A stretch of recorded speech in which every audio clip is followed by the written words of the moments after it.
This program note, our first guest will be Jennifer Lowenstein, who is the Associate Director of Middle Eastern Studies and Senior Lecturer at the University of Wisconsin-Madison. But in part two, John, we're going to talk again to Seth Donnelly. Yeah, one of my favorite guests. I'd like to call him a friend. As our listeners know, there are over 1,000 people, constituents, who have sued our two congressmen, Jared Huffman and Mike Thompson, for their unconditional and unrestricted support for U.S. Provided military aid to Israel.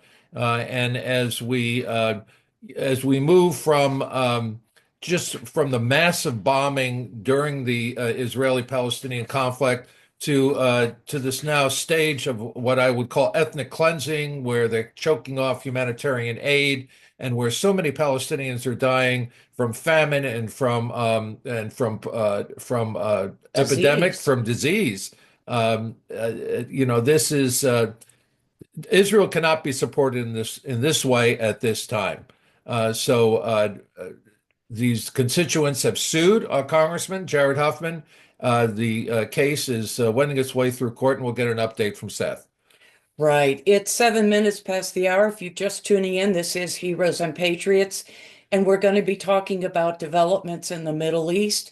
We're going to be talking about Netanyahu and Trump's visit this recent week. Within the last 48 hours, Trump made what I would say is an astonishing announcement that he thinks that, Gaza should be a Riviera and they're going to build it. So before we go on, we have our guest with us now, Jennifer Lowenstein.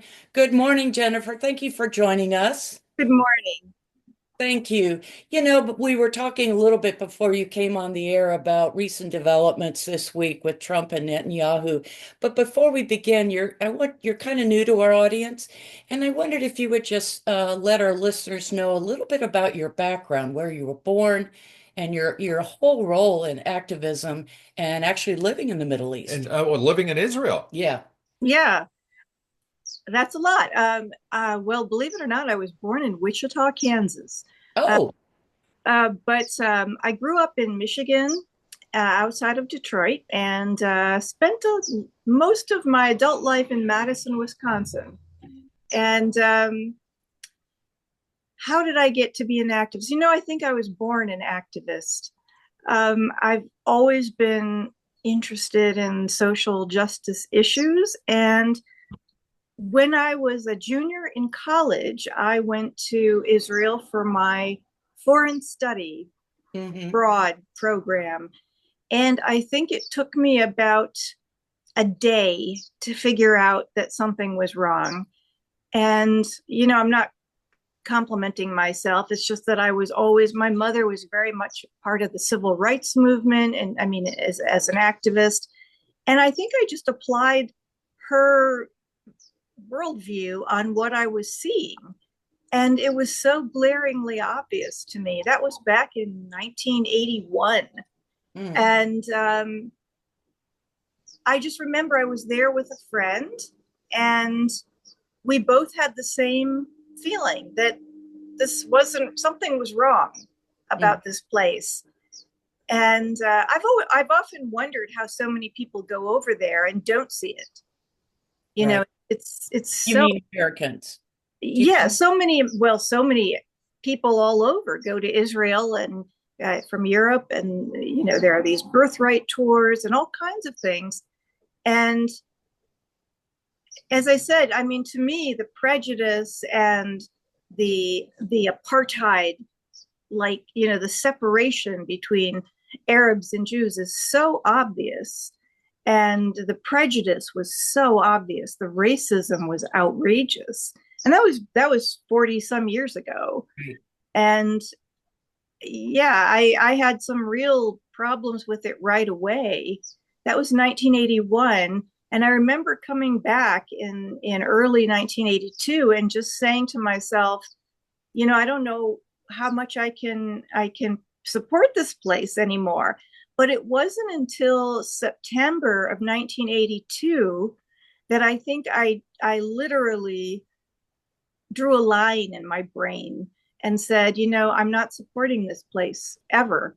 And that was because I was lying in bed one morning and I turned on the news, and it was something, I think it was September 16th. And that was the day the news of Sabra and Shatila broke, of September 16th, 1982. And I remember listening to the reports and thinking, this is completely unacceptable. I mean, to say the very least. Not as much was known about it then, but that was it. And I think I was in college and then I was in grad school, but, I gradually got very, very involved in Palestinian human rights issues. And I would say that from the early 90s on, I've been an activist in this area. Yeah. Since then, I've lived in Beirut. I worked in the Palestinian refugee camps in Beirut, South Beirut, in Borj el Barajna and Shatila. And I lived in the Gaza Strip, where I worked at a human rights organization in Gaza City and Rafah. Right. And, from there, I traveled to Syria on my own. In 2005, I traveled across the country. And, people were incredibly kind, despite all of the stereotypes of terrorism and these evil people coming to kidnap you or behead you. Of course, that was before ISIS. And I'm not going to say good things about ISIS, obviously. But in general, the population, people that I came across randomly, everyone was helpful, was kind. Then I went through Jordan, and I've also been to Egypt. But, my experiences were uniformly very positive. Yeah, we're so happy to have you on the show. I wanted to point out to our audience, not that you are widely published as well, that you publish in academic journals like the Journal of Palestinian Studies, but also you're a regular contributor to Counterpunch. Right. One of the things I hope we touch upon the show is something that you and I emailed briefly about last night, and this whole business of being self-hating Jews, how Jews like us who are critical of Israel are painted with a tar brush by other Jews. In your case, it was the conservative activist David Horowitz, who called you, and I quote, an ignoramus, a moral defective, and a self-hating Jew, and I believe a capo as well. Oh yeah, I've gotten the whole. Yeah, and here you are, playing first trumpet in an Israeli symphony orchestra. Well, that was my father. Oh, yeah, okay. That was your father. Oh, your father. Yeah. Looking to make Madison, find sister cities for Madison, Wisconsin in the Middle East. Your heart is in the right place. How dare David Horowitz go on like this? But I suffer from the same thing. I'm a direct descendant of Kazimierz Sakowicz, the first journalist to document the mass murder of Jews. And he was my grandfather. He was my uncle. Right. And how dare anyone say these things? But they do. We have another guest on our show, Richard Silverstein. I'm sure you know Richard's work. He suffers the same slings and arrows as well. But Yeah. I hope we touch on that tonight. Mary, why don't you take it away with some questions? Well, I had some questions, and I've just been so fascinated listening to you. You experienced this region in the 80s. Fast forward now, what's it like there? How long has it been since you have been back? And then let's catch up on what's going in Gaza as of this week. Sure. Well, last time I was in Beirut was 2018, so it wasn't that long ago. I was there just before the economic crash, but I've always loved it there. Beirut is an amazing city, and I was in Palestine in the summer of 2022, and that was a very interesting summer because it was very, very quiet. And for the first time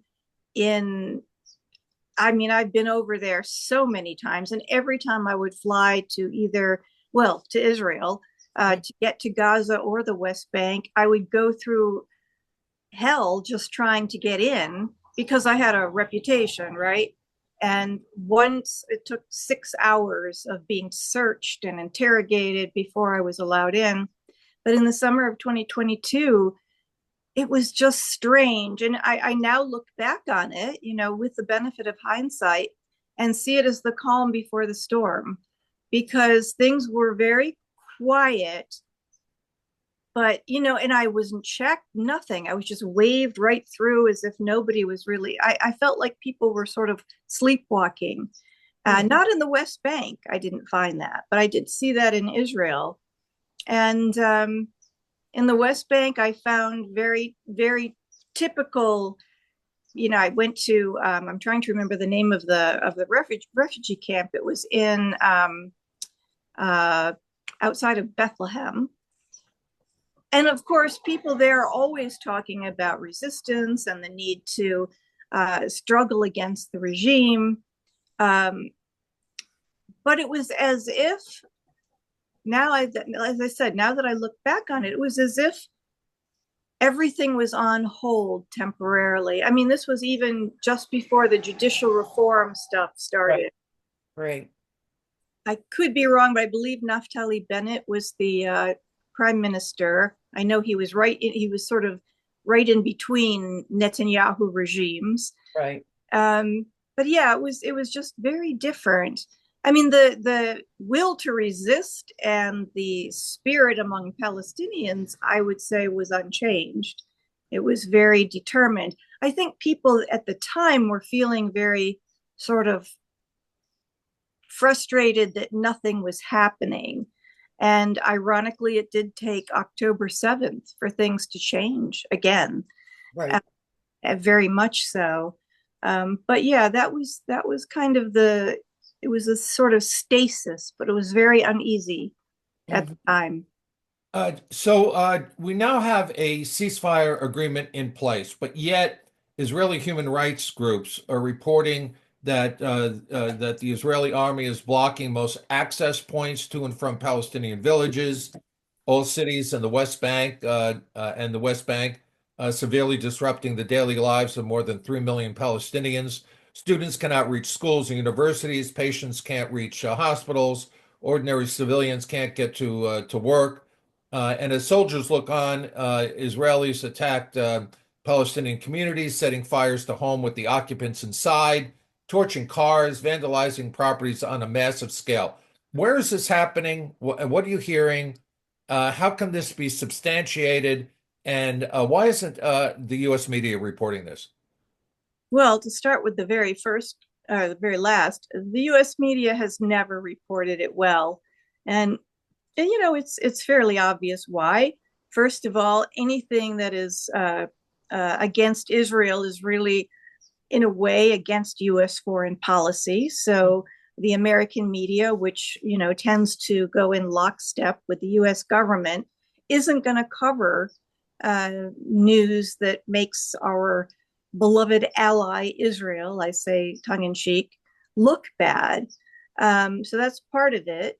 Our U.S. foreign policy has been very staunchly pro-Israel since 1967. If we're going to draw a line, I mean, we were pro-Israel before then, but the real U.S.-Israel love affair began after the 67 war, and there are lots of reasons for that. As for substantiating the news, there are many, many places to do so. It's just that it's not on the American media. If you want to get news about Israel and Palestine, don't go to the mainstream media channels. I tend to watch Al Jazeera, English. Right. And I've found their reporting on Palestine and especially on Gaza last year was outstanding. I'm not saying on every subject they are, but certainly that one. Yeah, and then there are many places online. Common Dreams, Truth Out, Middle East Eye is very good. Arab News. I look at some Lebanese stations like Al Mayadeen, which is, so-so, I would say. I look at sometimes British media will have, not the BBC, but some of the British media has some very good stuff. Mm-hmm. Yeah, I mean, I could make a list. There are some excellent places to get good news. And even in this country, some of the places in Washington, D.C. that put out good news reports are places like Responsible Statecraft, the Quincy Institute, Dawn, Democracy in the Arab World Now, the Arab Center in Washington, D.C. Lots of these places will put out some very good news reports. Mm-hmm. And that's what I would advise people to go to, because you're not going to find it on the television channels. So again, back to the first half of my questions. Where are these abuses happening? The Israeli Defense Forces, IDF, are they centering these attacks on Palestinians in certain cities, or is it just on a massive scale across the country? And I'm wondering whether it's an act of revenge for the release of Palestinians prisoners as part of the ceasefire agreement, that they're just. There is partly that, definitely. But I think key is the fact that Netanyahu added getting rid of West Bank terror, quote unquote, to the ceasefire agreement 2 days before it was signed. So essentially, what happened is the war in Gaza was transferred to the West Bank. I mean, it had been going on there too, on a smaller scale, but no less awful. But Yeah. since the ceasefire was signed, the worst has been happening in the northern West Bank, particularly in Jenin and Tulkarm, where as of today, 26,000 people have been displaced. The cities, the streets and buildings and homes in Jenin are being demolished, torn up. Literally, the streets are being dug up. Pipes are being destroyed, so the water is cut off. There's no electricity. And you know, it reminds me sadly of when I was living in the Gaza Strip back in 2002. I was sent by the human rights organization I was working for then to the Jenin refugee camp after Operation Defensive Shield, in which the army, the Israeli army, went into the Jenin refugee camp and literally leveled it. Jenin looked, the camp in 2002, by the middle of April, looked like Gaza looks now, only obviously on a smaller scale. So I was actually one of the first Western reporters. I was a freelance journalist at the time, into the refugee camp. And I remember it like it was yesterday. I mean, it was really horrific. We were walking around what seemed to be, to me, a moonscape. Piles of rubble were the only things you saw. All of the buildings had been destroyed. 13,000 people, in other words, the whole camp had been displaced.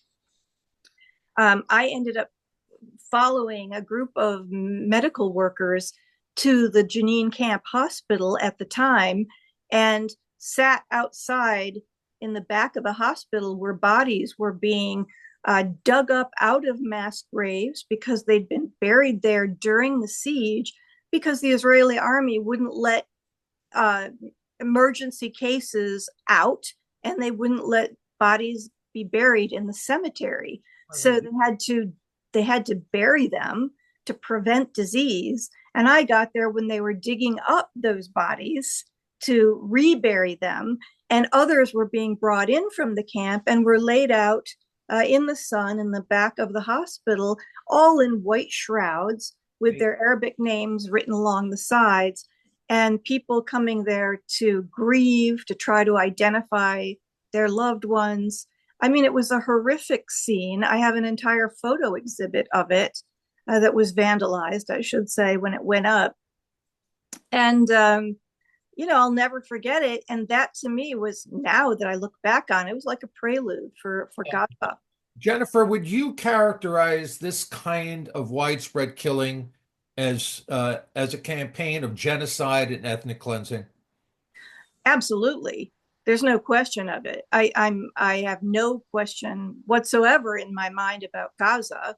I mean, when you turn off the water, shut out food, fuel, and electricity to 2 million people, you are essentially slowly killing them. Right. And one of the things that I don't think got enough attention in Gaza was the fact that there was no medical aid being let in. And as a result, I mean, think of your daily routine. I don't know about you two personally, but I take a couple of medications every day, and none of this was getting to people. So if you had high blood pressure, if you had diabetes or heart disease, I mean, you basically were without your medication. Some of it was being gotten in until the Rafah crossing closed, but not enough. And you know, people are dying from this, you know, from having their disease unchecked. Cancer patients weren't getting treatment. I mean, it was just horrible. So absolutely. But I think if you look at the long term, you know, over the past, especially since 67, it's been a slow genocide and a slow ethnic cleansing. There's no question that since the foundation of the state, Israel has wanted to cleanse the Arab Palestinian population from first Israel proper. I don't like that term, but that's what it's called. And also in the Gaza Strip and the West Bank. There was just a report recently about a plan in 1971 that was put forth. Shimon Peres was, I think, a big part of it. Some of the names we're familiar with, to cleanse the population of Gaza, to deport or move Gazans into the Sinai. But this was also true of the West Bank. The hope to expel people, you know, constantly uprooting Bedouin villages, totally demolishing entire villages in the Sinai. This was happening at Masafer Yatta in the South Hebron Hills. That's still going on today as we speak. And, you know, there's a great deal of tension and I would say nervousness in Jordan, because a lot of people are fearing that the Israelis, probably with American help as usual, because the United States doesn't stop Israel. And of course, we could with a few words, that the Palestinians of the West Bank, or a huge number of them, will be put into Jordan, pushed into Jordan. It's 28 minutes past the hour. If you're just tuning in, this is Heroes and Patriots, and we're speaking with Jennifer Lowenstein about some past things that have gone on in Gaza and the slow genocide, as she refers to. I wanted to talk with you, Jennifer, a little bit about what happened this week when PM Netanyahu came to visit with Trump. And, you know, the shocking thing to many people is that they suggested, with Netanyahu's blessing, that we take over Gaza and that they temporarily relocate those people. It was shocking to It was shocking. It was shocking to Trump's own chief of staff, Susie Wiles, who was standing out of the camera, and as Trump was going on about building, you know, what we call MAGA by the sea, a Trump-style resort, Riviera, Mm-hmm. resettling all the Palestinians out of Palestine. So basically, the Trump enterprise could start building resorts.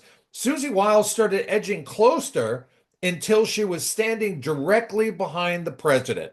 And she was glowering at him like, you fool. What's your reaction? Yeah, what's your reaction? You know, part of me wanted to laugh. I mean, you know, Trump, in my view, is just barking mad. I mean, this is such an insane thing to suggest. But, you know, he's the president of the United States, so it has to be taken somewhat seriously.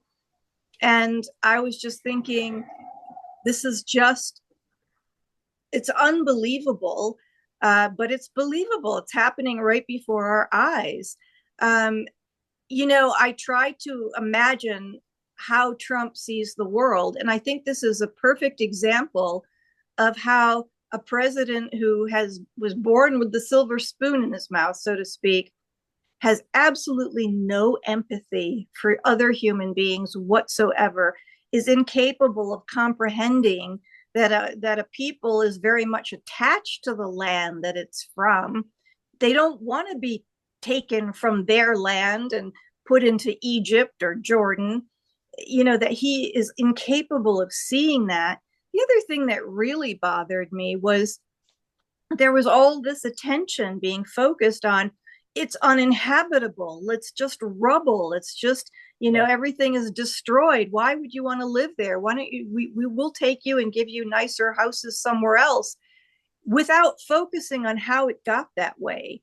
I mean, without my personal opinion is that the people who made it that way, the Israelis with US help, more than help, turned this place into a moonscape, a toxic moonscape, because we're talking about a strip of land that has white phosphorus in the soil, asbestos in the buildings that have now collapsed, the dust from the rubble is coming up, the air is poisoned, the water is poisoned, the ground is dangerous, there's all kinds of unexploded ordnance around, there's open sewage, there's sewage that hasn't been collected for 15 months, and garbage tips. What kind of people does this to the earth, to the land, to people who are living there? That's one of the first things that came to my mind. And the people who did that, we should be talking about carting them off to The Hague. And instead, we have a congressman who can't give Israel enough money. We'll get to that in a second. Oh, we do have a caller, Jennifer. Caller, yeah. Go ahead with your question for Jennifer Lowenstein. Good morning, Ms. Lowenstein. Can you hear me? Yes. Yeah, go ahead. Good morning, and thank you for being our guest. Very briefly, yes, a lot of bombast, a lot of dust, a lot of noise, a lot of toxic environment here in this continent. I'd like to go to some specific comments that the felon in office made the other day regarding Palestinian protests. Now, I've never heard any administration say that certain people in a society were unable to express their First Amendment rights. And this small A administration has specifically said that they will vigorously prosecute anyone protesting on behalf of Palestinians, relegating us as being directly connected to Hamas and threatening university students who are here from overseas with a revocation of their visas and an export to their home countries. 1984 isn't the book you should have read, folks. It Can't Happen Here by Upton Sinclair, because it happened. Take the answer off the air. Freedom. It's not free and it's not dumb. Thank you, caller. Jennifer? Yeah, to me, it's almost unsurprising that Palestinian rights protesters are now being targeted. I think it's horrible, and you're right. It's a violation of First Amendment rights. It doesn't surprise me, but it is very dangerous. And I hope that there is a strong enough movement in this country to fight back, because otherwise, we won't just be seeing non-American citizens being deported if they protest. We'll start seeing the average pro-Palestinian protester criminalized and potentially thrown in jail or kicked out of school, or it's insane. And again, it doesn't surprise me. I think we have a very powerful Jewish lobby. And I shouldn't say Jewish lobby, I should say pro-Israel lobby, like AIPAC. A Zionist lobby. Zionist lobby, because we have to remember that, the Christian Zionist lobby is also very strong. It's very powerful. Look who is the new U.S. ambassador to Israel. Mike Huckabee. He got on television the other day and said there's no West Bank, there's Judea and Samaria. He said there's no occupation, and he takes his authority from the Bible. When you have an entire administration, as far as I can tell, basing its foreign policy on biblical history, we're in big trouble. That's mythology. It's essentially mythology, and that's what many of our administrators and people around Trump believe. Jennifer, we have to wrap it up with you. We have our second guest standing by, but before we go, I would like to have you tell our listeners where they can find out more about your work, where can they read your work, and knowing what you now know about our lawsuit, our class action lawsuit against our own congressman for not funding genocide in our name. What Mhm. would you tell the 1,000 constituents that are already part of that lawsuit? And what would you tell our next guest, who is really the catalyst for that lawsuit, Seth Donnelly? Um, that's a lot. I mean, first of all, I often hear the words of Noam Chomsky in my mind. He was a longtime friend, and I remember him saying, if you give up, they win. So there's no option. You can't give up. You can't betray all of the people on whose behalf you are protesting. So it's very important to continue speaking out. Every tiny little act does matter. It doesn't feel like it. And to say, to give another, to mention another big name, the reporter Robert Fisk used to say, what you do is you imagine that it's a huge wall, stone wall. And he said, and you're chipping away with a little rock hammer, and it feels like nothing. But if everybody does that, if all these protesters does it, eventually you get cracks in the edifice, and eventually it does fall. And I do believe that. And I think we're seeing those cracks. I think we saw them last year with the encampments. There is a very big pro-Palestine movement growing in this country that I would never have believed possible 20 years ago. And so we are moving. It's slow, but don't give up. Keep doing everything, writing your congressman, going to protests, writing letters, following the news. Look at social media. TikTok is on the line partly because of the pro-Palestine media that's on there. I often find bits of information from TikTok that you don't get anywhere else. So keep watching it. Resist in every way possible, because eventually it will make a big difference. Yeah, I have two of my daughters visiting this weekend, and they say, they asked me, Dad, why do you do these things? Why do you do a radio show? Why are you joining this lawsuit? Why are you giving away so much money to these causes? This, that, and the other thing. And I tell them it's simple. It's simple. Not in my name. Right. Not in my name. That's right. As a taxpayer in the first congressional district, I do not want genocide funded in my name. As an American Jew, I do not want Israel to create another Holocaust. Not in my name. Yes, absolutely. Jennifer, we need to say goodbye so we can get on with Seth Donnelly here in a second. But real briefly, if folks would like to contact you, if that's appropriate, or follow you, do you have a website? Could you give us any information? Sure. I don't have a website, and one thing that I do is I send out regular news reports taken from media that we don't normally get here.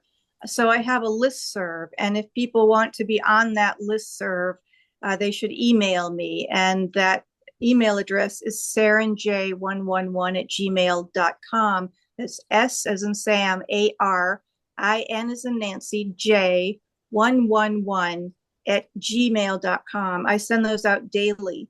So Okay. if you want to be on that list, just let me know. Just write to me.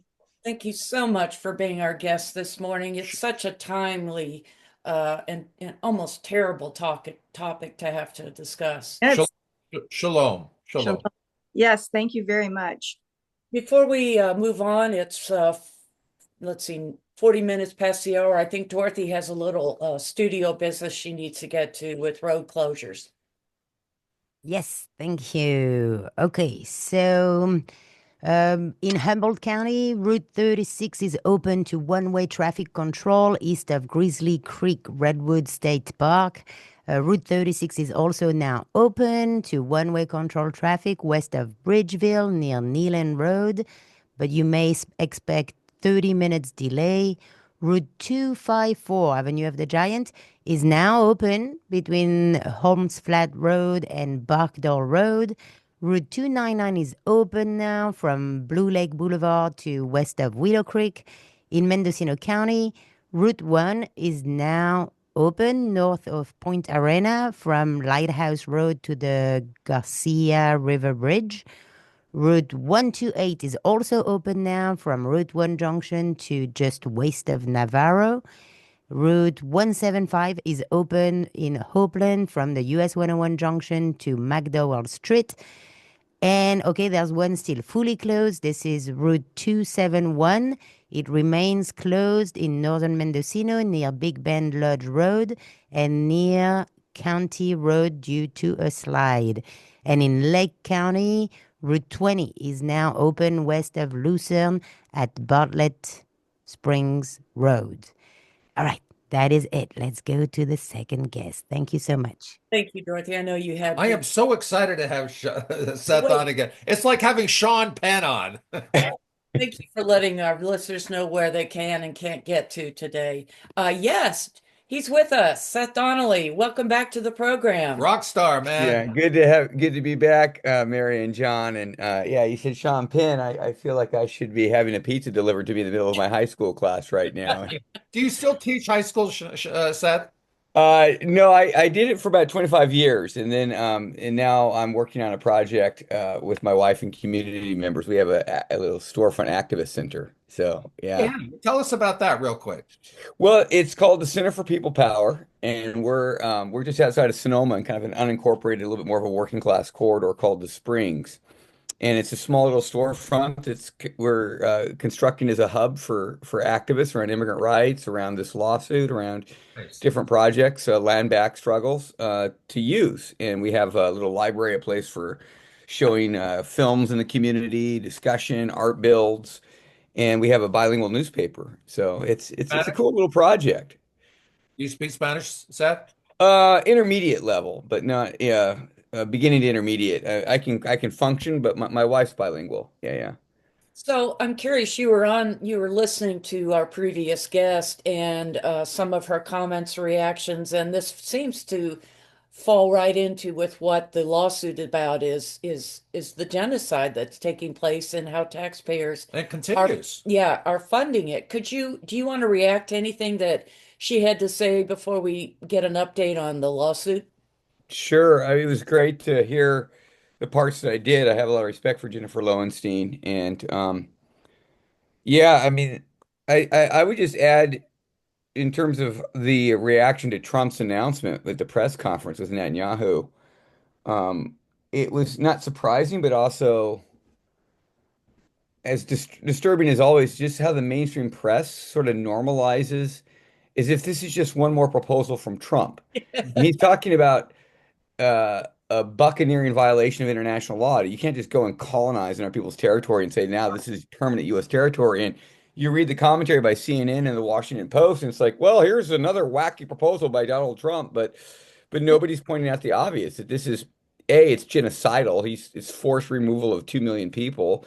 And Right. B, it's completely illegal, So I found it just absolutely outraging. I know people in our lawsuit, some of the Palestinian plaintiffs were just revolted to the core.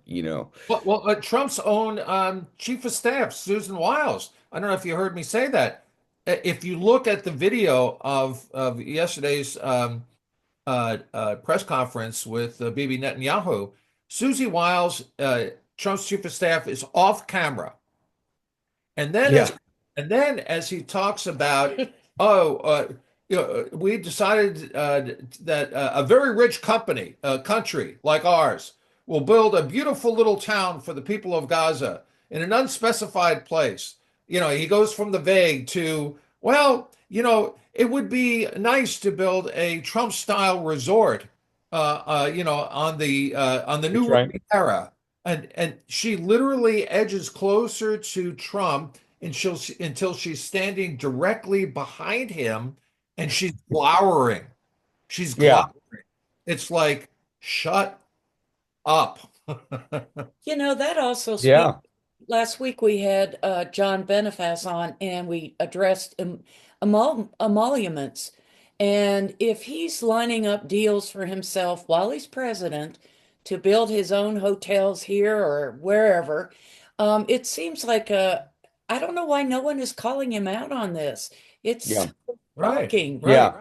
Yeah, exactly. There's all the issues of the contracts and the is but I also thought too of Andrew Jackson's notorious speech around the quote unquote Indian Removal Act, Yeah, where he's right. he's justifying the Trail of Tears and saying that the white settlers are so violent we have to remove the quote unquote Indians to a more safe area, right? And it's like again, it was kind of framed in this humanitarian language, but it was obviously genocidal, and that's exactly what Trump's proposing now. And I actually take it very seriously.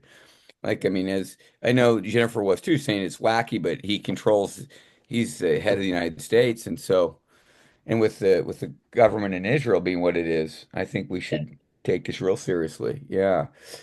But at the same time, with our, would it be okay to pivot and talk a little bit Yeah, about Yeah, let's yeah. talk about Let's that. new go. developments? We are, we have a new, along with our existing fight in the federal court system, we are also developing a movement across the United States Right. to demand all congresspersons that were complicit, not just Jared Huffman and Mike Thompson and the ones in the Bay Area like Nancy Pelosi, but all the congresspersons, Democrats and Republicans, including the MAGA types, to demand their prosecution on an international level and taking our argument, our case to the UN. And we understand the UN doesn't have ultimate power over the United States, and it doesn't have a lot of teeth, but it's a mobilization to really say, look, if you can't hold these people accountable in the US court system, we've got to bring this to international arena. And that allows people across state lines to unify the way we've been unifying across county lines. So that's we're developing that with a team of really strong progressive lawyers from across the country. At the same time, we're fighting to win in the U.S. court system. So that case is still standing, and of course, we would love to prevail there. I noticed that in Norman Solomon's recent comment on the lawsuit that he cites the law named after former Senator Patrick Leahy. Why don't you go into that aspect of the case? How the the unrestricted and unconditional U.S. military aid to Israel in the interest of genocide and ethnic cleansing, which we heard from an eyewitness, our last guest, Right. Jennifer, how this is a very specific violation of the Leahy Law. That's right. So yeah, and I actually, for your listeners who don't know, who didn't catch the previous programs, we always appreciate you guys do great coverage on the lawsuit. But if folks missed it, in a nutshell, there is a massive class action lawsuit, unprecedented, across 18 counties in California, all including through Humboldt all the way down to the peninsula, and of course Oakland and San Francisco. And we are, as a class, for now about 2,000 people. Wow. And we are suing all congresspersons in this area, which is the Federal Northern Court District of California. We're suing all the congresspersons under that court district jurisdiction for illegally, unconstitutionally using our tax dollars to fund the genocide in Gaza. And we have a very strong case that's grounded in, first and foremost, the U.S. Constitution gives broad powers to Congress to how they spend our tax dollars, the tax and spend. But those powers are not absolute. It's not completely elastic. Like they're bound to allocate our tax dollars within the parameters of what the Constitution calls the general welfare and the common defense. And there's been Supreme Court cases over the years that kind of further refined that, establishing that these parameters are real. And by no stretch of the imagination can genocide in Gaza be considered within those parameters. There's also Article 6 of the Constitution that says that any treaty the United States government ratifies becomes the supreme law of the land. And in 1988, the U.S. government finally ratified the Convention for the Prevention and Punishment of the Crime of Genocide, um, making that the supreme law of the land. And that convention prohibits complicity in genocide. So when our congresspersons, Jared Huffman, who's the one in your area, voted to send 26.3 billion more in military aid to Israel last April 20th, it was in full view of an overwhelming evidence of a genocide unfolding, documented extensively across multiple agencies and human rights organizations and UN officials by UN officials. And they still did, against the wishes of the majority of their constituents, too, I should add. Right. So that meant that they became complicit, that they were participating in genocide, and they were making, where did the money for that white phosphorus that Jennifer Lowenstein talked about, where did that come from? It came from our tax dollars, along with all the munitions and the bombs, etc. So we're suing them on the basis of violating the Constitution and on the genocide and violating the Genocide Convention. We're also, to your question about the Leahy Amendment, there's a host of federal laws that have been passed in recent years that likewise prohibit military aid from being given to foreign security units guilty of gross human rights violations. And so that's part of our lawsuit as well. All right. Have they filed a motion to dismiss yet? And has that survived? Has our lawsuit survived that? Well, we believe in being completely clear-eyed and transparent with everybody involved, including you all as part of this. And so, yeah, we knew there would be opposition, but it came fast. And the judge issued a court order on January 23rd. The judge assigned to our case, saying we had 1 week to prove to him essentially that our case was not frivolous, which is a legal term to kind of like freak out. Um, when something gets labeled frivolous, it can be a prelude to the judge sanctioning the attorneys by arguing that it was just a stunt or it was frivolous. It wasn't. And our attorney, who did great work with us in his firm, stood by us through where a lot of attorneys wouldn't even take on some of this controversial. They did feel that the risk of being sanctioned by this judge, in case the judge is hostile, was great. So the attorney withdrew. We decided, though, as all the plaintiffs, there's key plaintiffs from every county that are on the court record. Like I'm one of them from Sonoma County, and then in Humboldt County, there's like 4 plaintiffs, and up and down, there's about 50 of us. And we had an emergency meeting, and we said, you know what?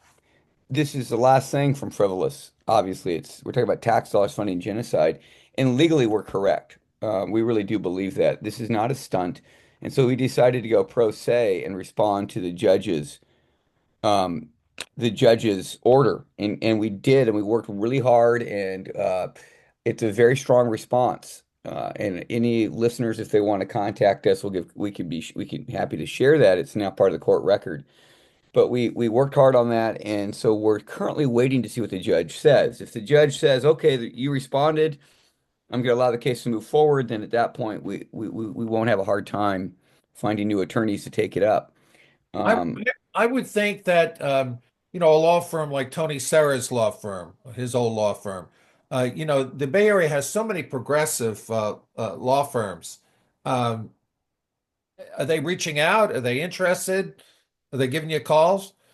well, we did. We've had a lot of consultation with attorneys in the National Lawyers Guild, and they're really working with us on this international front that we're opening up simultaneous to. But I think right now everybody's just waiting to see what the judge's response to our motion is. Yeah. Like if the judge actually responds and says, which by the way is highly unlikely this would happen, but if he did respond and keep the case alive, then people, whether it's in the guild or other progressives, would definitely take it on.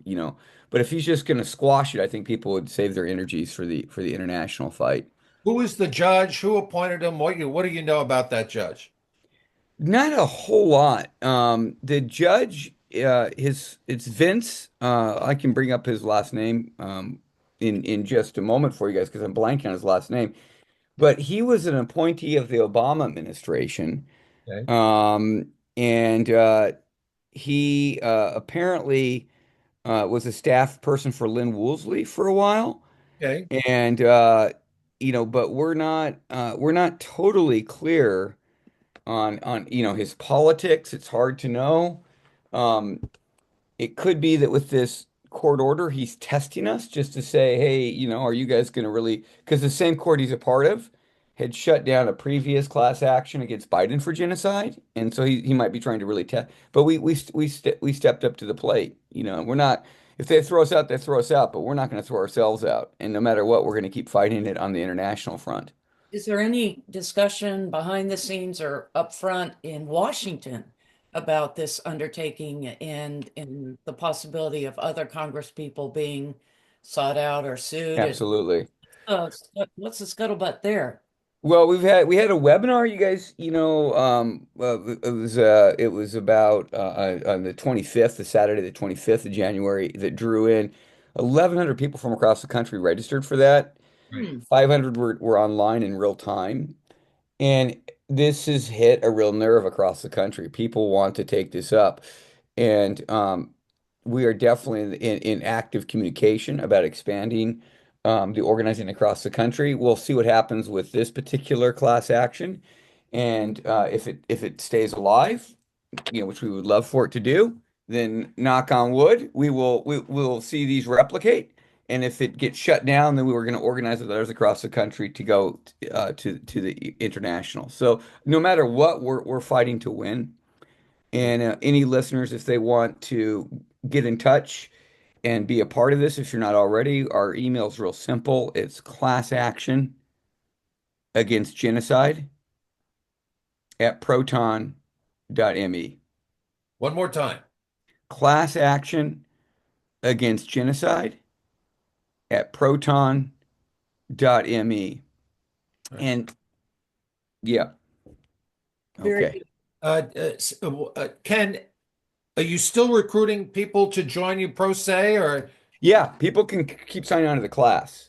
Okay. It can grow every day, and there's no financial risk to people to join the class. Like Right. it's Well, just being part of the public. Yeah. I think you have every reason to be optimistic. The judge was appointed by Obama.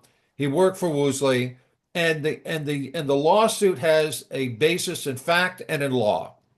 That's And right. on those merits alone, it's anything but frivolous using tax dollars illegally to fund genocide. So just keep plugging away, my friend, and you have our support, and you have the support of many people that we know, and 2,000, people joined the suit. That's Yeah. I keep telling friends it's 1,000 people. That's great. It's good to know. Yeah. Yeah. No, it's growing every day, and the I was- publicity's been great across the country. But really appreciate what you guys do in your program, and it's been invaluable to just let the base there in Humboldt know that. I'm meeting with Adam Schiff when he gets back to San Francisco to give him a copy of last week's show about the third impeachment attempt against Trump. We had a national guest, and I don't know if you heard the show or not, but the guest and the show was featured in Newsweek, an article in Newsweek. But I'm also going to give him an update on this lawsuit as well. Right. Sure. I mean, he He tried- very likely could be named Yeah. a defendant as it spreads because Schiff's voting record has been horrible, both Exactly. for Israel and for the Iraq War. Yeah, Right. so we'll be talking to him about that. We also reached out to AOC's office. I think they're listening to this show right now. That's awesome. That's awesome. Yeah, that's great, man. You have great reach, and AOC voted the right way on that the Yeah. appropriations bill. I mean, Seth and it's a John, shame she didn't speak out more forthright when Kamala Harris was running, but we appreciate her vote. Yeah.